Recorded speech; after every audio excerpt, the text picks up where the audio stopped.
All right, so I might be a little late on this video, a little late, but I made an all-star ballot and it was extremely hard. Like, it literally took me like 20 minutes. I was just staring at the screen, like trying to look up statistics, trying to look at the standings, put everything in context. It was very difficult because I had to balance, okay, how many all-stars do I want to give a team max, right? At the same time, it's like, if you're an all-star, you're an all-star, you know? It shouldn't really matter how good your team, but at the same time, it's like, if your team is the worst team in the league, I can't make you an all-star. Like, spoiler alert, Wemby's playing at an all-star level. You could definitely argue that Wemby's playing at an all-star level, but I did not put them in an all-star. Trust and believe, he is not an all-star on one of the worst teams in the league. Because this video is mad late, I'm not gonna do predictions for me. I'm gonna just do what I feel like it should be, just based on what I see. But you know, it is what it is. And let me start with the Western Conference. All right, so starters. So two guards, I got Luka and I got Shai. They're the two best guards in the league. I don't think anyone's really arguing that right now. For my forwards, I got LeBron, KD, Jokic. I don't have that much to say. LeBron is probably gonna be an all-star until the day he retires. KD's hooping, Jokic is hooping. Simple.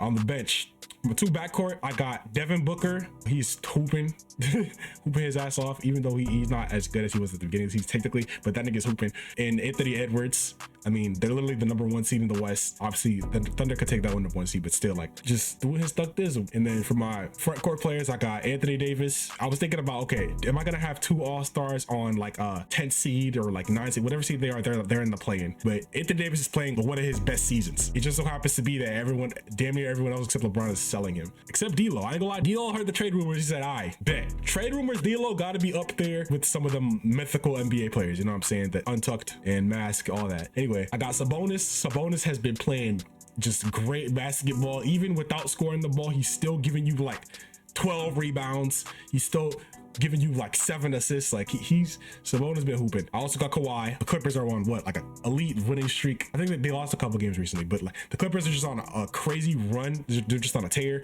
I gotta put at least one of them niggas in the all-star game. He's the best player on the team. He's hooping and he's healthy. It's a healthy Kawhi season, and Kawhi's doing Kawhi things, playing very efficient. Shout out James Harden. Shout out Paul George. Shout out Russ. Shout out Norm Powell. Shout out that whole team, right? Okay. And then for my wild cards, I got De'Aaron Fox and Steph Curry. For the guards on the reserves, it's really a toss-up, bro. Like, you got Anthony Edwards, you got De'Aaron Fox, you got Steph Curry, you got so many good guards, bro. It's crazy. Steph is just had a down season, and all these other people had up seasons, and also he's on a terrible team right now. So it's like I can't just say, all right, boom, Curry, even though I want to, even though he's probably gonna be in the game anyway. I think you could put a guy like De'Aaron Fox over him, especially with what De'Aaron Fox is shooting from 3. Like, De'Aaron Fox is hooping his ass off. And then for my snubs, I got a lot of snubs in the Western Conference, bro. Larry Markkinen, Larry Bird, nigga hooping right now. Karl-Anthony Towns, he's hooping right now, but like, I don't think people want to see him in an all-star game, especially when you look at the other players on the team. Like, I think people are just gonna put Ant in there and then ball out. I don't think Cat's gonna get to see his spot. And Ant is the best player on the team, so yeah, it is what it is. Even after that nigga dropped 62 and they lost because they were trying to force feed it, but that's not just his fault. That's also other people's fault. And Ant wasn't scoring anyway. Anyway, I'm on a tangent. That's a tangent. Şengün, big snub for me. You know, I couldn't really put him over the other front court players. So like AD, Sabonis, Kawhi. Yeah, it's quite unfortunate, but Şengün's hooping.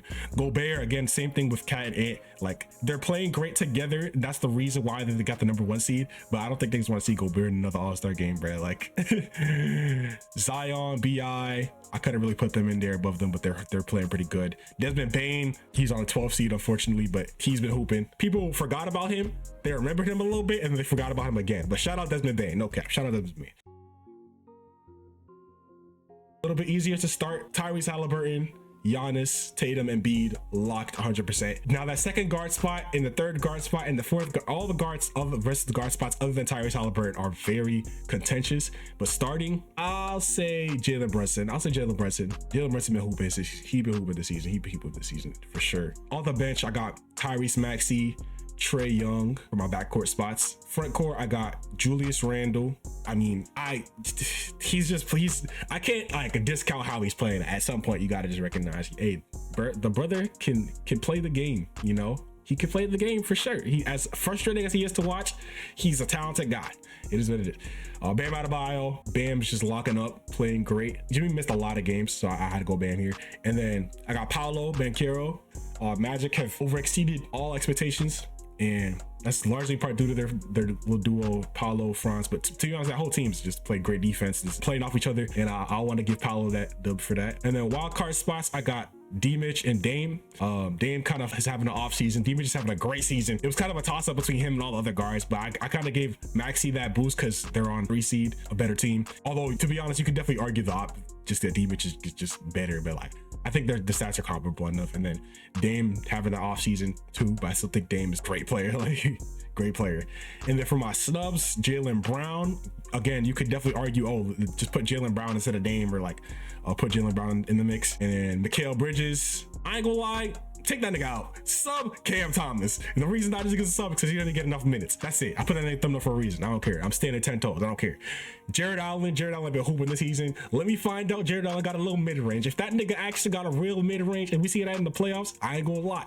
They might be in trouble. That's all I'm saying. They might be in trouble if he get a little mid-range. Let me find out he's spacing the floor more than Evan Mobley. Like, but hey, if both of them can space the floor a little bit, just to get a little mid-range, we could have some DG could become a little, instead of being like bootleg Steve Nash, it could be bootleg Black Stockton. Pass it out to them niggas. They do a little turnaround fade away like Bozo and the other nigga was doing. I forgot his name.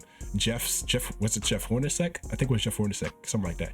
But you know where Stockton would pass to them niggas and they would hit a little turnaround fade away. Like let both of them just hit the little middies, and I don't know, the Cavs might be a little threat. But anyway, that's besides the point. Jimmy Butler, again, he just didn't play enough games, but we know who Jimmy Butler is. I don't even really have to look at the stats because we know who Jimmy Butler is. Tyler Hero also been hooping this season, and Scotty Barnes has definitely been hooping this season. It's just that they're the 12th seed, you know what I'm saying? They're not good at all. And then there's just so much all-star talent at the guard position, even the small forward kind of position, that's just tough. You could definitely name like 30 plus players that you can genuinely make a kid. Like I didn't even say Paul George. I forgot to say Paul George. Like there's at least 30 players that you could genuinely say it could make the all-star game. It wouldn't be Mickey. Unlike previous years where you had like, the Mike Conleys, you know, previous years you could see like a Derek White get in there. You had people who would average like 7-8 points per game that made the all-star game. It was like, okay, yeah, they're good defenders, but it's like, come on, bro. But like this year, there's so many players that you could genuinely be like, yo, he is playing at an all-star level. Like he's playing at a similar level, but it's just a matter of looking at context, looking at other things. DeJounte Murray, even like he has all-star numbers, although not as good all-star numbers as the year he actually made the all-star game, but you get my point. Like there's so many great players in the league right now, bro. It's kind of insane.